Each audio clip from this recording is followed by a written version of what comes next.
اعوذ باللہ من الشیطان الرجیم بسم اللہ الرحمن الرحیم۔ فرمایا جا رہا ہے کہ اگر کوئی دعا مانگو اور وسیلہ لے لیا کرو تو دعا زیادہ مؤثر ہوتی ہے، دعا کے اندر تاثیر زیادہ پیدا ہو جاتی ہے۔ غور سے سنیے، یا ایھا الذین آمنوا اتقوا اللہ وابتغوا الیہ الوسیلہ وجاہدوا فی سبیلہ لعلکم تفلحون۔ ترجمہ دیکھیے، اے ایمان والو اللہ تبارک و تعالیٰ سے ڈرو اور اللہ تک پہنچنے کے لیے وسیلہ تلاش کرو، وجاہدوا فی سبیلہ اور اس کے راستے میں جد و جہد کرو، تب تم کامیاب ہوگے، لعلکم تفلحون۔ اللہ تک پہنچنے کے لیے وسیلہ تلاش کرو۔ میں نے ابھی کیا کہا؟ میں نے یہ کہا کہ آدمی جب کوئی دعا کرے اگر وسیلہ لے لے تو دعا کے اندر تاثیر زیادہ پیدا ہو جاتی ہے۔ وسیلہ جس دعا کے اندر لیا جائے وہ دعا بہت زیادہ مؤثر ہوتی ہے۔ اب سوال یہ ہے کہ یہ وسیلہ کیا ہے؟ مجمل ہے، کس چیز کا وسیلہ؟ اب جب واضح نہیں ہے تو اس کی وضاحت نبی کریں گے کہ وسیلہ کا کیا مطلب ہے۔ آدمی دعا کرے تو کن چیزوں کا وسیلہ لے؟ نبی کریم صلی اللہ علیہ وسلم نے فرمایا 3 چیزوں کا وسیلہ، اس کے علاوہ کسی اور چیز کا وسیلہ لینا جائز نہیں ہے دعا میں۔ ایک تو اللہ تبارک و تعالیٰ کے اسماء الحسنی کا وسیلہ، جیسے اے اللہ تو بہت غفار ہے میرے گناہوں کو بخش دے، اے اللہ تو بہت بڑا ستار ہے میرے گناہوں کو چھپا لے، اے اللہ تو ارحم الراحمین ہے میرے اوپر رحم فرما۔ تو اللہ تبارک و تعالیٰ کے اسماء الحسنی کے وسیلے سے دعا مانگنا، وسیلہ لے لو اللہ کے اسماء الحسنی میں سے کسی ایک اسم حسن کا۔ دوسرے، اپنے کسی عمل صالح کا وسیلہ۔ حدیث غار تو آپ کو یاد ہوگی، وہ 3 آدمی جو غار میں بارش سے بچنے کے لیے گھسے تھے اور ایک چٹان کے سڑک کر نیچے آ جانے کی وجہ سے غار کا منہ بند ہو گیا تھا۔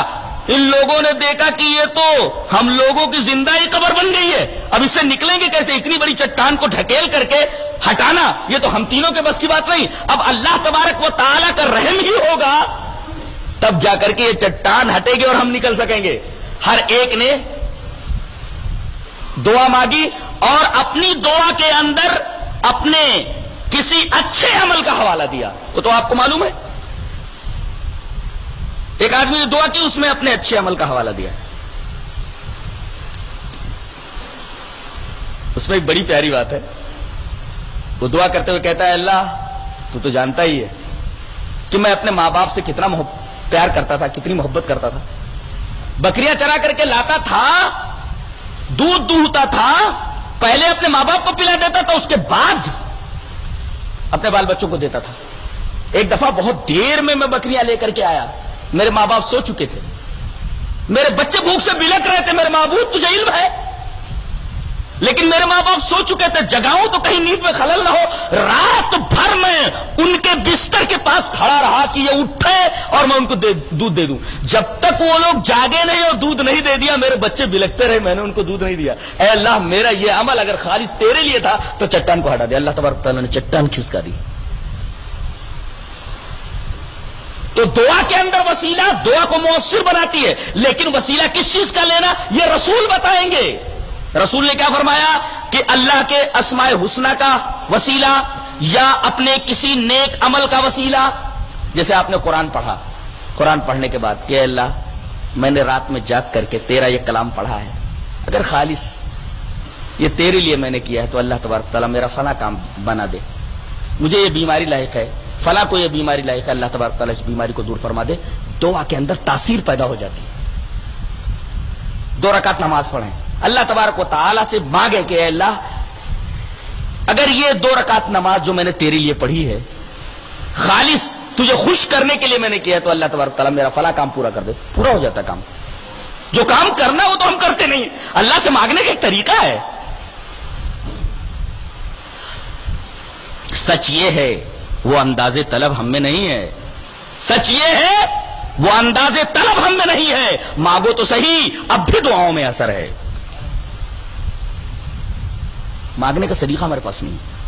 تو اللہ کے اسماء الحسنی کا وسیلہ، اپنے کسی نیک عمل کا وسیلہ، اور کسی زندہ بزرگ آدمی کی دعا کا وسیلہ۔ جیسے جب قحط پڑ جاتا تھا، بخاری کی روایت ہے کتاب الاستسقاء کی، جب قحط پڑتا تو حضرت عمر رضی اللہ تعالیٰ عنہ حضرت عباس جو نبی کریم صلی اللہ علیہ وسلم کے چچا محترم تھے ان کے پاس آتے اور کہتے چلو دعا کرو، تو حضرت عباس کے ساتھ سب دعا کرتے اور پھر اللہ تبارک تعالیٰ پانی برساتا تھا۔ دیکھو کسی بزرگ نیک آدمی کی دعا کا وسیلہ میرے لیے دعا فرما دیجئے۔ وسیلے کی یہ صرف 3 قسمیں بیان کی گئی، وسیلے کی چوتھی کوئی قسم نہیں ہے۔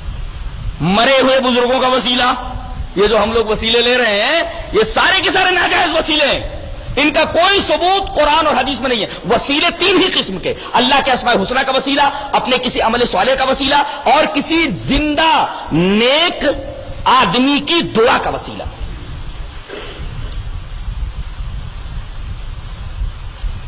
وہ جاہدو فی سبیل ہی کہا گیا، جد و جہد کرو اللہ کی راہ میں۔ کیا مطلب ہے اس کا؟ وسیلہ کے بعد جد و جہد کی بات کہی جا رہی، سیدھی سی بات ہے، جتنا زیادہ پانی کے اندر شکر ڈالو گے شربت اتنا ہی میٹھا ہوتا جائے گا، ہاں؟